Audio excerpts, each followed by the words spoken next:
नमस्कार, बहुत बहुत स्वागत आपका नादी टीवी पर। मैं हूं आपके साथ पारुल। आज बात करेंगे बड़े चेहरों की अग्नि परीक्षा। उत्तर प्रदेश में 9 सीटों पर उपचुनाव का घमासान अब चरम पर पहुंच चुका है। मुख्यमंत्री योगी आदित्यनाथ और सपा अध्यक्ष अखिलेश यादव सभी सीटों पर धुआंधार चुनाव प्रचार कर रहे हैं। उपचुनाव में मुख्य रूप से समाजवादी पार्टी और सत्ता संभाल रही भारतीय जनता पार्टी के बीच मुकाबला है। बहुजन समाज पार्टी भी खेल बिगाड़ने के लिए मैदान में है। भाजपा और सपा ने चुनाव जिताने की जिम्मेदारी दिग्गज नेताओं को दे दी है। मुख्यमंत्री योगी आदित्यनाथ सभी 9 सीटों पर तैनात हैं। वहीं समाजवादी पार्टी के अध्यक्ष अखिलेश यादव और उनकी पत्नी डिंपल यादव का फोकस मैनपुरी की करहल सीट पर है। कटहरी विधानसभा की जिम्मेदारी समाजवादी पार्टी ने महासचिव शिवपाल यादव को दे दी है, तो फूलपुर सीट पर सपा ने राष्ट्रीय महासचिव इंद्रजीत सरोज को तैनात किया हुआ है। उधर भारतीय जनता पार्टी ने कटहरी सीट पर उत्तर प्रदेश सरकार के मंत्री स्वतंत्र देव सिंह को जिम्मेदारी दी है। फूलपुर सीट पर भाजपा ने बड़े कुर्मी नेता राकेश सचान और मंत्री दयाशंकर सिंह को तैनात कर रखा है। उप मुख्यमंत्री ब्रिजेश पाठक को सीसामाऊ और मैनपुरी की करहल सीट के साथ ही कुछ अन्य सीटों की भी जिम्मेदारी दी है। लेकिन 9 सीटों का उपचुनाव बीजेपी के लिए सेमीफाइनल जैसा है। वहीं समाजवादी पार्टी के लिए भी अपनी ताकत दिखाने का यही सबसे अच्छा मौका है, इसलिए दोनों पार्टियों ने दिग्गज नेताओं को जिम्मेदारियां दे दी हैं। और अब लगभग सभी सीटों पर दोनों पार्टियों के दिग्गज नेताओं की प्रतिष्ठा दांव पर लगी हुई है। क्या उपचुनाव में उत्तर प्रदेश में कोई बड़ा उलटफेर होने वाला है या फिर हालात वैसे ही रहने वाले हैं? आज की चर्चा कुछ इन्हीं सवालों के इर्द गिर्द करेंगे। पहले कुछ प्रतिक्रियाएं हैं, वो सुन लीजिए। उत्तर प्रदेश के उपचुनाव से भारतीय जनता पार्टी घबराई हुई है, बेहद हताश और निराश है। इसीलिए अपने बड़े बड़े नेताओं को उपचुनाव में झोंक दिया है। माननीय मुख्यमंत्री खुद कटहरी के प्रभारी बन जाते हैं। एक मुख्यमंत्री उत्तर प्रदेश का एक सीट का प्रभारी बन जाए तो आप सोच सकते हैं कि भाजपा कितना हताश और निराश है। जो पीडीए है वो बहुत मजबूती से चुनाव लड़ रहा है। समाजवादी पार्टी इंडिया गठबंधन इस चुनाव को जीतने जा रहे हैं। भाजपा जितनी भी कोशिश कर ले, जितनी भी नेताओं को अपने चुनाव में लगा ले, उसे हार ही मिलनी है। जीत समाजवादी पार्टी और इंडिया गठबंधन की होगी। भारतीय जनता पार्टी 9 की 9 सीटों पर योगी आदित्यनाथ के नेतृत्व में चुनाव लड़ रही है और योगी आदित्यनाथ के नेतृत्व में ही चुनाव 9 की 9 सीटों पर विजय पताका फहराएगी। जहां तक ड्यूटी लगने के वाले, हर पार्टी अपने नेताओं की ड्यूटी अलग अलग सीट पर लगाती है। हार होगी अखिलेश यादव की, जीत होगी योगी आदित्यनाथ की। ये एक सार्वजनिक सत्य है जो अब जनता की समझ में आ चुका है कि कौन इस उत्तर प्रदेश को आगे बढ़ा कर ले जा रहा था। एक लोकसभा के समय एक मिथ्या फैलाई गई कि आरक्षण खत्म होगा, संविधान खत्म होगा, और उसके कारण जो वोट बैंक हमसे जुदा हुआ था वो वापस आ गया है। उसको पता लग गया है कि आरक्षण कभी खत्म नहीं होगा, संविधान में कभी बदलाव होगा नहीं। ये बातें जब से साफ हुई है तब से मुझे लगता है कि भारतीय जनता पार्टी के पास एक अच्छा खासा जनता का जो समर्थन है वो हासिल हुआ है और 9 की 9 सीटों पर भारतीय जनता पार्टी योगी आदित्यनाथ के नेतृत्व में विजय पताका फहराने जा रही है। तो वादे, दावे और उन चेहरों को आगे रखकर जिनके कंधों पर जिम्मेदारी है, लेकिन वो कितनी नैया पार करा पाएंगे ये तो चुनावी नतीजे आएंगे तभी पता चलेगा। लेकिन उपचुनाव ये छोटा नहीं है, 9 सीटें, लेकिन आप मानकर चलिए न जाने कितने नेताओं की साख दांव पर है। मुख्यमंत्री ने खुद मोर्चा संभाला हुआ है।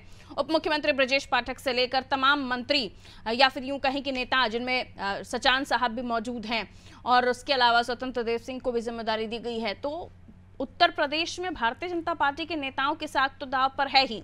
वहीं समाजवादी पार्टी की हम बात करें तो उन्हें अपना पिछला यानी लोकसभा का परफॉर्मेंस तो बरकरार रखना ही है, साथ ही पिछली बार जो उनके पास सीटें थी उससे ज्यादा सीटें लेकर आनी है।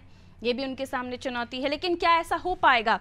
बयानबाजियां आप देख ही रहे हैं, पोस्टरवार चल ही रहे हैं। इधर से एक तीर निकलता है तो दूसरा वापस रिटर्न होकर आता है, यानी सवालों के बांध छोड़े जा रहे हैं। चलिए, मिलियन मेहमानों से जिनके साथ आज हम इस चर्चा को करने वाले हैं, हमारे साथ इस वक्त नावेद शेको साहब जुड़े हुए हैं, वरिष्ठ पत्रकार हैं आप। नावेद साहब बहुत बहुत स्वागत करती हूँ। आरिफ हबीब साहब हमारे साथ जुड़े हुए, सपा नेता, बहुत स्वागत करती हूँ आपका भी सर।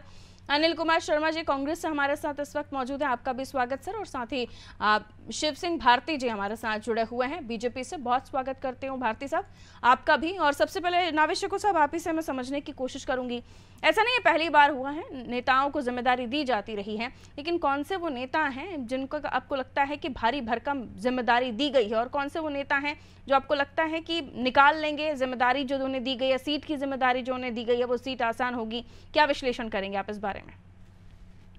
पारुल जी, ये चुनाव उत्तर प्रदेश का 9 सीटों पे जो उपचुनाव होने जा रहा है, ये उपचुनाव, इसका नाम जरूर दिया गया है, लेकिन इसकी ताकत और इसका असर बहुत दूर तक जाएगा। दरअसल जिनकी बात आपने कही कि अलग अलग क्षेत्रों में जो नेताओं को काम बांटा गया है, वो बहुत सेकेंडरी चीज जी।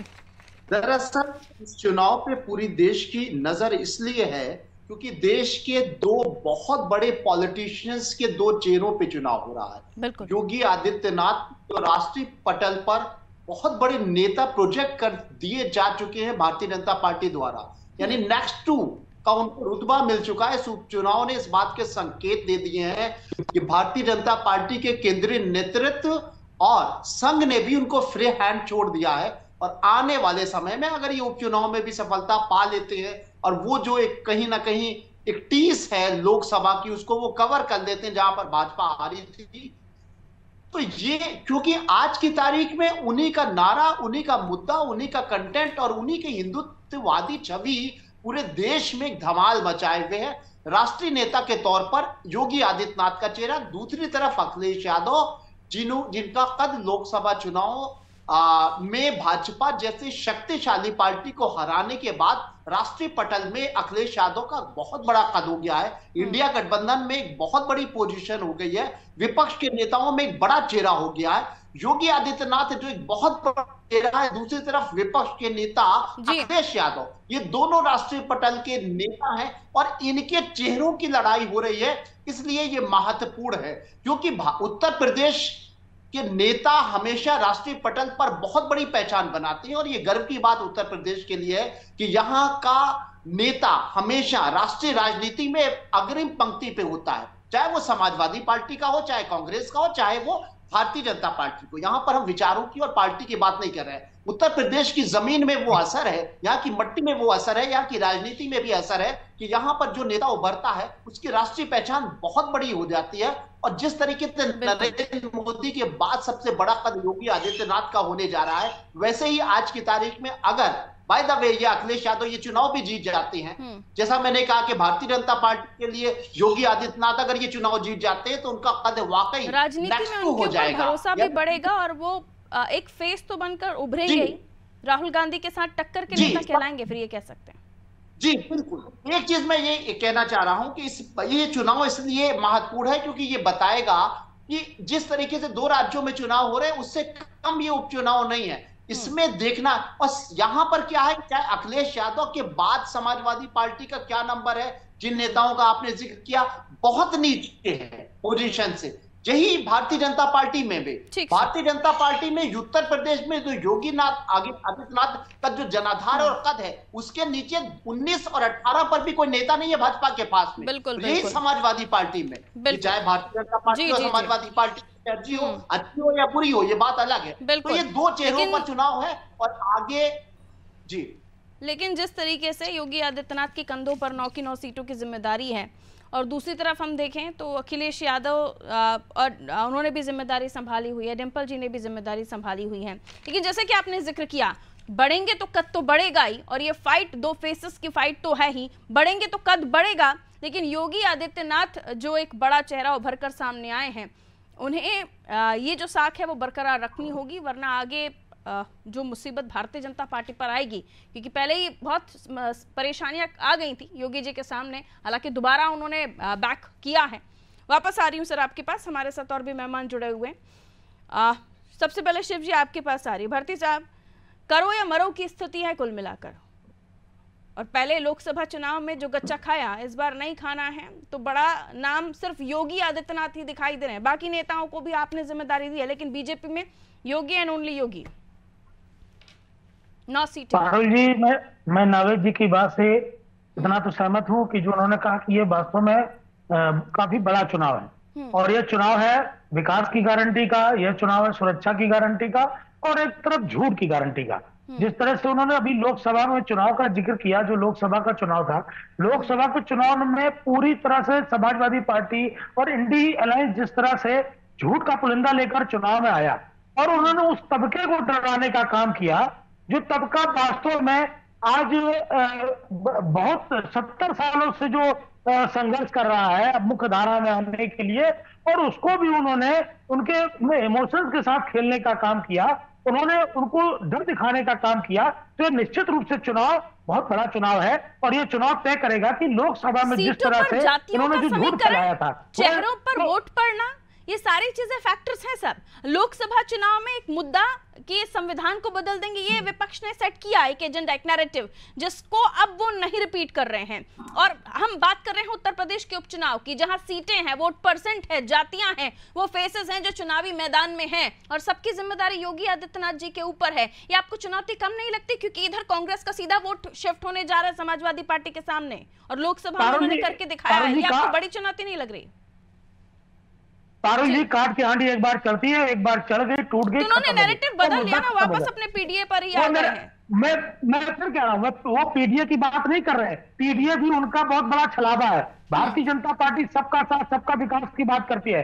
उत्तर प्रदेश में रहने वाला एक एक व्यक्ति भारतीय जनता पार्टी के जो सरकार के मुख्यमंत्री योगी आदित्यनाथ जी की जिम्मेदारी है, वह किसी भी वर्ग का व्यक्ति हो, यहाँ पर जाति भेद की कोई बात नहीं है।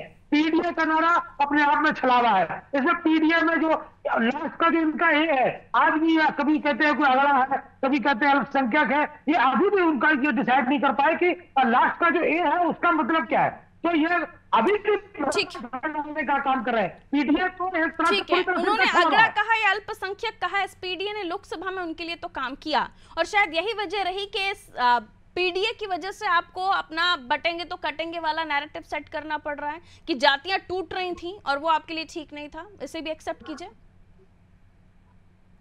देखिए, वो जाति का नारा नहीं है पारुल जी, मैं क्लियर कर दूं, वह किसी भी तरह से किसी भी जाति को टूटने कटने का नारा नहीं है, वह नारा पूरे समाज का है, जो माननीय योगी आदित्यनाथ जी ने कहा। और इस नारे को आज देश का एक एक बच्चा उसको स्वीकार कर रहा है, और कटेंगे तो कटेंगे, ये नारा तो 1947 के बाद से लगातार आपने जातियों के लिए नहीं, आपने समाज के लिए कहा। सबकी अपनी अपनी वैरायटी ऑफ समझाइश है, इसकी परिभाषा वो अलग रख देते हैं।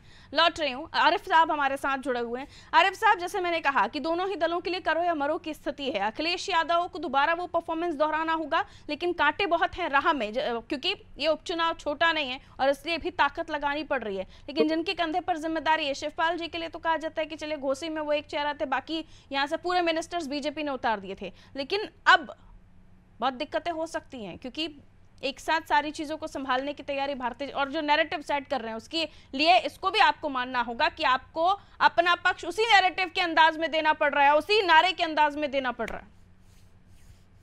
आरिफ साहब। सभी को मेरा नमस्कार है। नमस्ते सर। देखिए, भारती जी अभी कह रहे जी संविधान को लेकर के नैरेटिव सेट किया गया। संविधान को लेकर के नैरेटिव नहीं सेट किया। आपके केंद्रीय मंत्री, आपके सांसद पद के प्रत्याशी, वर्तमान सांसद उस वक्त ये कह रहे थे 400 पार करा दो संविधान को। समाजवादी पार्टी ने तो लोगों को जागरूक करने का काम किया कि अगर ये दोबारा आ जाएंगे तो बाबा साहब के संविधान से जो हमको ताकत मिली है वो ताकत हमारी नहीं रह जाए। और भारती जी को शायद ये भी नहीं पता है कि वो कर्नाटक के जो एमपी हैं इनके 7 बार के, अभी उन्होंने बयान दिया था कि भारतीय जनता पार्टी में दलितों की बद से बदतर स्थिति। अब हो सकता हो कि ये प्रवक्ता के पद के लिए इनको भारतीय जनता पार्टी का महिमा मंडन करना पड़ रहा हो, तो एक अलग बात है। जहां तक देखिए मुद्दों की बात है, उत्तर प्रदेश के अंदर मैंने आपके चैनल पर एक बार कहा था कि योगी आदित्यनाथ जी को जहां जहां भी प्रचार में उतारा गया वहां भारतीय जनता पार्टी को हार मिली। हिमाचल प्रदेश में गए तो वहां कांग्रेस की सत्ता आ गई, भाजपा ने सत्ता खो दी। कर्नाटक में गए वहां भाजपा की सत्ता चली गई, वहां कर्नाटक में वहां कांग्रेस की सत्ता आ गई, हमारे इंडिया गठबंधन की। लोकसभा का चुनाव जब उन सर पर आया तो वो भी 80 के 80 की गारंटी दे रहे थे और हार गए। तो भैया आप अपने समय में बोलिएगा भारती जी, थोड़ा डेकोरम मेंटेन करिए। तो यहाँ हार गए। ये जो इतनी फोकस किया जा रहा है उपचुनाव को लेकर के माननीय योगी जी का, वो फोकस जो है सिर्फ हार है, लगातार की हार का ठीकरा हो है जो बहुत तेजी से वो चल रहा है। अच्छा, अब आप देखिए, अगर काम किए होते तो निकृष्टतम नकारात्मक नारों की जरूरत उन्हें ना पड़ती। जैसे अखिलेश यादव जी ने काम किया था, तो काम के बारे में उन्होंने कहा जनता से कि हम आएंगे फिर तो फिर काम करेंगे। हमारा काम आज भी बोल रहा है, आज भी उस पर जनता उसको स्वीकार कर रही है, और देर से ही सही लोकसभा में उसको स्वीकारा और हमको सम्मान दिया, हमको जनादेश दिया।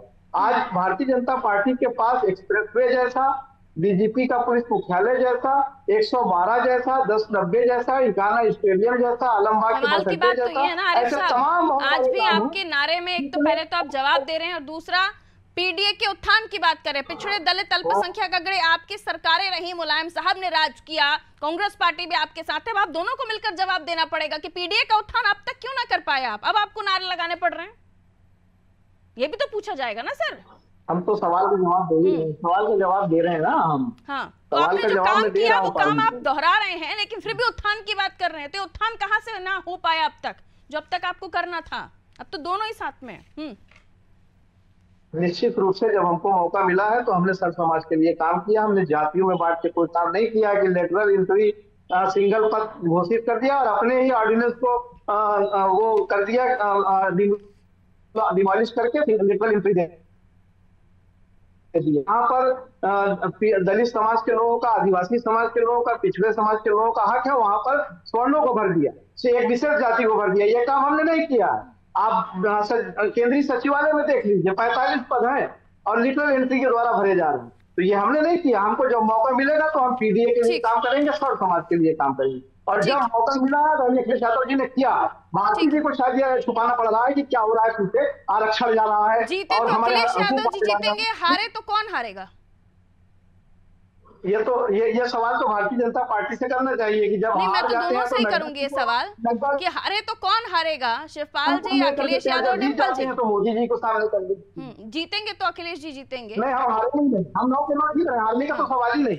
ठीक, हम 9 के 9 सीटें जीत रहे हैं, अच्छी बात है, अच्छी बात है, लेकिन ओवर कॉन्फिडेंस नहीं होना चाहिए। अनिल कुमार जी, अब आप साथ में हैं और आप पूरी तरीके से समर्थन दे चुके हैं अपने सहयोगी पार्टी को, और ये अब इसलिए भी भारतीय जनता पार्टी के सामने ये चुनौती है। देखिए, बहुत ज़्यादा ये स्वीकारना होगा कांग्रेस को कि बहुत बड़ा वोट परसेंट आपके पास नहीं है, लेकिन वो आपने शिफ्ट करा दिया है समाजवादी पार्टी के साथ। आप दोनों मिलकर कितना नुकसान दे पाएंगे? और दूसरा, आप दो लोग साथ में आ रहे हैं क्योंकि इस उपचुनाव में अखिलेश यादव जी तो मोर्चा संभाले हुए हैं, राहुल जी भी आ जाते तो संजीवनी मिल जाती। जी पारुल जी, हाँ, देखिए, सबसे बड़ी बात है कांग्रेस और समाजवादी पार्टी जी आज दोनों साथ हैं। समाजवादी पार्टी मोर्चा संभाले हुए, लेकिन कांग्रेस के पीछे नहीं। कांग्रेस में 9 विधानसभा सीटों पर उत्तर प्रदेश में, मैं विधानसभा बार बताई देता हूं, महावन सीट पर अमृत चंद जी एक्स एमएलए, सदल प्रसाद जी एक्स एमएलए और कई पदाधिकारियों को वहां जिम्मेदारी सौंपी। इसी तरह से कठेरी में सत्यनारायण पटेल जी एआईसीसी सेक्रेटरी हैं, केशव चंद्र यादव जी हैं, आलोक प्रसाद जी हैं यूपी वाइस प्रेसिडेंट और कई इनके साथ पदाधिकारी। फूलपुर में राजेश तिवारी ऑल इंडिया कांग्रेस के सेक्रेटरी हैं, member of parliament doctor Raman Singh ji इनके साथ हैं, वाइस प्रेसिडेंट हैं, जनरल सेक्रेटरी हैं यूपी के। इनका कद राहुल जी के जितना नहीं है ना सर? समर्थन सिर्फ सीटों का दिए हैं या फिर प्रचार प्रसार के लिए जिताने की भी जिम्मेदारी ली है? जरा हमारी सुनिए, देखिए, राहुल जी हर सीट पर नहीं पहुंचेंगे कहीं। राहुल जी के सिपाही हर सीट पर मदद करने के लिए तैयार। कहां जाने वाले हैं? कोई प्लान है आगे 9 में से किसी एक सीट पर? बिल्कुल, मैं 9 सीटों पर बता रहा हूँ। 9 सीटों पर, पूरी 9 की 9 सीटों पर 3 घोषित की गई है प्रदेश कांग्रेस कमेटी, जिसमें ऑल इंडिया कांग्रेस के सेक्रेटरीज, प्रदेश के general secretary, member of parliament, ex MLA, x MP, सारे लोगों को उसमें ड्यूटी पर लगाया गया। तो कहा सर, ये राहुल गांधी नहीं है ना? ये हाँ, सभी राहुल गांधी नहीं है, लेकिन सभी राहुल गांधी है। तो किसी एक सीट पर ही आकर मनोबल बढ़ा सकते हैं, नहीं? बिल्कुल, राहुल जी चुनाव में आएंगे, ऐसा नहीं कि नहीं आएंगे। जहां आवश्यकता होगी समाजवादी पार्टी के आवश्यकता है कि नहीं आरिफ जी, या हम बड़ा भाई पहले भी थे अभी भी हैं, जरूरत नहीं है? देखिए, ऐसा है कि राष्ट्रीय नेतृत्व हमारा जो है जहां समझेगा अपने सहयोगी दलों से निश्चित रूप से सहयोग लेगा। जब ऐसा लगेगा कि उनकी जरूरत है तो सहयोग लेगा। ये विशेषाधिकार राष्ट्रीय अध्यक्ष के पास। ठीक है, जरूरत लगेगी तो मदद ले लेंगे, नहीं तो 9 त्याग दिया आपने, उसी में खुश रहिए। ठीक है, वापस आपके पास शिकू साहब। आ रही हूँ वापस। बाकी सब समझ आ जाता है, आपका सिर्फ जवाब ही आता है तो बहुत सारी चीजें क्लियर हो जाती है। नावेद साहब, एक तो गठबंधन में आए और उसके बाद ऐसा लग रहा कि कांग्रेस को ये छोटी लड़ाइयों में इंटरेस्ट नहीं, बोले हम तो बड़ा ही गेम खेलेंगे, और उसके बाद अब ये समर्थन, लेकिन हेल्पिंग नेचर कांग्रेस का इस लिस्ट में नजर वापस आ रही है। सर मैं सवाल पूछ लूं अनिल जी, मैं सवाल पूछ लूं शिकू साहब, जिस तरीके से भारतीय जनता पार्टी, तो खैर अभी जो गठबंधन में उनके नेता हैं उन्होंने साफ कर दिया कि हम साथ हैं, प्रेस कॉन्फ्रेंस हो गई निषाद जी की जब गड़बड़ लगी, तो यहाँ प्रचार प्रसार करने के लिए अगर राहुल जी आ जाते तो बेहतर होता। नहीं बिल्कुल सही कह रही हैं आप। हाँ, मेरी आवाज आ रही है? जी सर आ रही है आपकी वॉइस।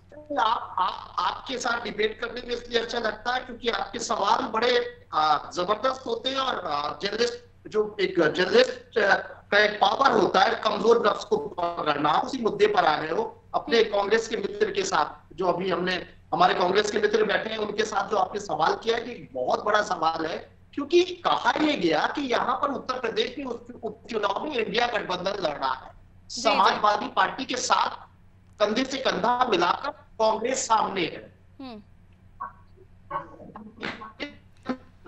नावेद साहब बहुत अच्छी बात कर रहे हैं आप, लेकिन वॉइस ब्रेक हो रहा है। इंडिया गठबंधन की ताकत है क्योंकि यहाँ योगी से लड़ना है। वॉइस ब्रेक हो रहा है सर, फिर से कनेक्ट कर रही हूँ आपको, अभी समय है हमारे पास, हम चर्चा को आगे ले जाएंगे। बहुत हद तक आपके पॉइंट्स को पकड़ा है मुझे लगता है बाकी सहयोगियों ने भी, और उन्हीं को मैं आगे ले जाऊं। कोशिश कीजिए नावेद साहब को हम फोन लाइन पर कनेक्ट कर लें अगर नहीं नेट मिल रहा तो। नहीं डिस्टर्बेंस है सर आपकी वॉइस में। ठीक है, मैं भारतीय जनता पार्टी की तरफ जा रही हूँ। नावेद साहब का सवाल मैं ले जाऊंगी, लेकिन पहले भारतीय जनता पार्टी के पास तो खैर सत्ता है, और कहा जाता है सत्ता में जो पार्टी है उसके लिए बहुत ज़्यादा दिक्कतें नहीं होती हैं, लेकिन लोकसभा में दिक्कत हो गई, और ये नारे हर बार सक्सेसफुल हो जाए ये भी पता नहीं, लेकिन इससे आपको कुछ राज्यों में फ़ायदा मिला, इसलिए आपने कहा ऐसे कोई आगे लेकर चलो, यही नया पार लगाएंगे। और पीडीए के सामने आपको लगता है उत्तर प्रदेश में ये काम करेगा कि अब बाकी जगहों पर भी आपका जो एकता वाला नारा है जिसमें आप कह रहे हैं कि बटोगे तो कटोगे, काम करेगा? भारती जी को वॉइस नहीं जा रही है शायद, देखिए। ठीक है, मैं अनिल जी के पास चले जा रही हूँ। अनिल जी, सीधा नावेद साहब ने जो बात की मुझे लगता है काफ़ी हद तक आप समझ गए कि जब साथ चले हैं तो हाथ से हाथ मिलाइए, आपका हाथ उनकी साइकिल, लेकिन आप ऐसा लग रहा है कि आपने दूर से कह दिया आपके हवाले वतन साथियों। अरुण जी देखिए, सबसे बड़ी बात है कि मैंने बताई कि ऑल इंडिया कांग्रेस के पदाधिकारी, राष्ट्रीय महासचिव जो उत्तर प्रदेश के प्रभारी अविनाश पांडे जी, और राष्ट्रीय सचिव 4-5 जो राष्ट्रीय सचिव है वो भी ये प्रत्येक विधानसभा बार उनको से मिल रहे हैं। राहुल जी के आने की संभावना बिल्कुल पूरी है, राहुल जी समय के अनुसार आएंगे भी, लेकिन अब सबसे बड़ी घबराहट तो भारतीय जनता पार्टी को है। 13 तारीख का चुनाव का टलवा दिया, और तो मैं उनसे पूछ रही हूं, आपको घबराहट होनी चाहिए, दोनों साथ में आ रहे हैं, लेकिन घबराहट को थोड़ा और बढ़ाइए ना। कोई तो नेताजी अजय राय जी आके कहे कि आप सब कांग्रेस के कार्यकर्ताओं सपा को सपोर्ट करो, एक तो बयान ऐसा है। देखो अखिलेश, बीजेपी तो खुद अपने नेता को निपटाने में, जहां योगी जी जाते हैं निपटाने लगे हैं क्या? हो जाता जी। आपका यूपी में सपा को निपटाने लगे हैं, सपा आपको निपटाने लगी है? कौन निपटा रहा है? सपा और कांग्रेस दोनों एक दूसरे के साथ है। हमने बताया ना, जहां जहां प्रत्याशी 9 के 9 लड़ रहे हैं वहां 9 की 9 सीटों पर हमने 7-8 लोगों का पैनल बनाकर राष्ट्रीय पदाधिकारी, राष्ट्रीय सचिव है, member of parliament, AICC member, सारे पदाधिकारी वहां मौजूद है और कार्यकर्ता मौजूद है। चुनाव हम लोग बड़ी ताकत के साथ लड़ रहे हैं, ये कहने की बात नहीं। सीटें आपको दे नहीं रहे, नाम आपका चला नहीं रहे, राहुल जी का एक पोस्टर छप जाता है, वो भी कटेंगे बटेंगे वाले आंसर पे, और वो भी सपा के कार्यालय के बाहर, कांग्रेस के कार्यालय के बाहर वो पोस्टर ही नहीं चिपकता, चस्पा होता। तो ये भी चीजें हैं सर जो चर्चा का विषय हो जाती हैं। आरिफ साहब, आपका इस पर कमेंट सर? देखिए, ऐसा है कि जब से हमारा गठबंधन हुआ, हम ईमानदारी से बताइए कि आप गठबंधन में हैं तो सिर्फ दूर से हेलो हाय चलेगा क्या? अरे आप सवाल करने के बाद सवाल का जवाब तो नहीं दीजिए मैडम, इधर उधर ना भागे, इसलिए मैंने डायरेक्ट कह दिया। मैं वही जवाब दे रहा हूँ। जब से गठबंधन हमारा हुआ है और हर कार्यक्रम में हम अपने गठबंधन के साथियों को आमंत्रित करते हैं, चाहे वो स्वागत समारोह हो, चाहे वो रणनीति को लेकर के हो, चुनाव को लेकर के हो, जैसा कि हमारे साथी प्रवक्ता ने बताया। तो अभी इनविटेशन नहीं पहुंचा कांग्रेस के बड़े नेताओं को इन्विटेशन की आवश्यकता नहीं, सब जहाँ काम कर रहे हैं। अरे वो कह रहे हैं हमने सबको बुलाया, आप कह रहे हैं इनविटेशन की आवश्यकता नहीं है। ठीक है, समय कांग्रेस सपा दोनों साथ बात पूछी कि राहुल जी आएंगे कि नहीं आएंगे, ये राष्ट्रीय नेतृत्व का फैसला है। राहुल जी बात करेंगे, राहुल जी अखिलेश जी बात करेंगे, उनकी जरूरत पड़ेगी तो अखिलेश जी उनसे निवेदन करेंगे। इनविटेशन नहीं गया अभी, यही तो बोल रहे थे आप, अभी पता नहीं है और अब हम बुलाते हैं। एक छोटा सा कमेंट में भारती जी आपसे लेना चाहती हूँ, आपके जो सहयोगी नेता हैं वो भी मंच पर आके बाकी उनके जो कास्ट वोटर्स हैं उन्हें भी आकर्षित करने की कोशिश करेंगे, ऐसा दिखेगा क्या हमको आगे? भारती जी शॉर्ट कमेंट, स्मॉल। देखिए, गठबंधन धर्म में जितने भी साथी हमारे साथ हैं वो सभी मंच पर आने वाले हैं, सभी की योजना बन रही है। वो आगे आपको रैलियों में भी दिखेंगे, प्रचार प्रसार करते हुए भी दिखेंगे। और भारतीय जनता पार्टी का जो गठबंधन धर्म केवल सीटें त्याग के ही ना निभाया जाए, बल्कि कंधे से कंधा मिलाकर भी निभाया जाए। और जो नेता जिनके नामों के सहारे आप जीत की आस रख रहे हैं वो भी कमाल का प्रदर्शन करें, मैं तो ये शुभकामनाएं देती हूँ। लेकिन वोटर के मन में क्या है ये तो बाद में पता चलेगा। बहुत शुक्रिया आप सभी का हमारे साथ चर्चा में जुड़ने के लिए। उत्तर प्रदेश की हम बात कर रहे थे, बड़े चेहरों की अग्नि परीक्षा हो भी क्यों ना, जिम्मेदारी कंधों पर, और ना जिता पाए तो अग्नि परीक्षा में हार ना जाएंगे, लेकिन हारे तो फिर ब्लंडर भी हो जाएगा। कहते हैं कि उत्तर प्रदेश में जो नेता जीता उसका कद तो बढ़ेगा, लेकिन जो हारता है उस हार को कभी नहीं भुलाया जाता। अब देखते हैं आने वाले समय में लोकसभा में जो अखिलेश यादव ने प्रदर्शन कर दिखाया उसे वो इस उत्तर प्रदेश के बड़े उपचुनाव में भी लगातार कामयाब आगे हो पाते या नहीं, या उसे दोहरा पाते या नहीं। या भारतीय जनता पार्टी उस हार से उबर कर अब उपचुनाव में जो मेहनत कर रही है उसका नतीजा उन्हें पिछले से ज्यादा अच्छा मिलता है नहीं, आने वाला समय बताएगा। फिलहाल चर्चाएं जोरों पर, प्रचार प्रसार जोरों पर और आरोप प्रत्यारोप पोस्टरवार भी जमकर चल रहा है। दीजिए इजाजत, नमस्कार।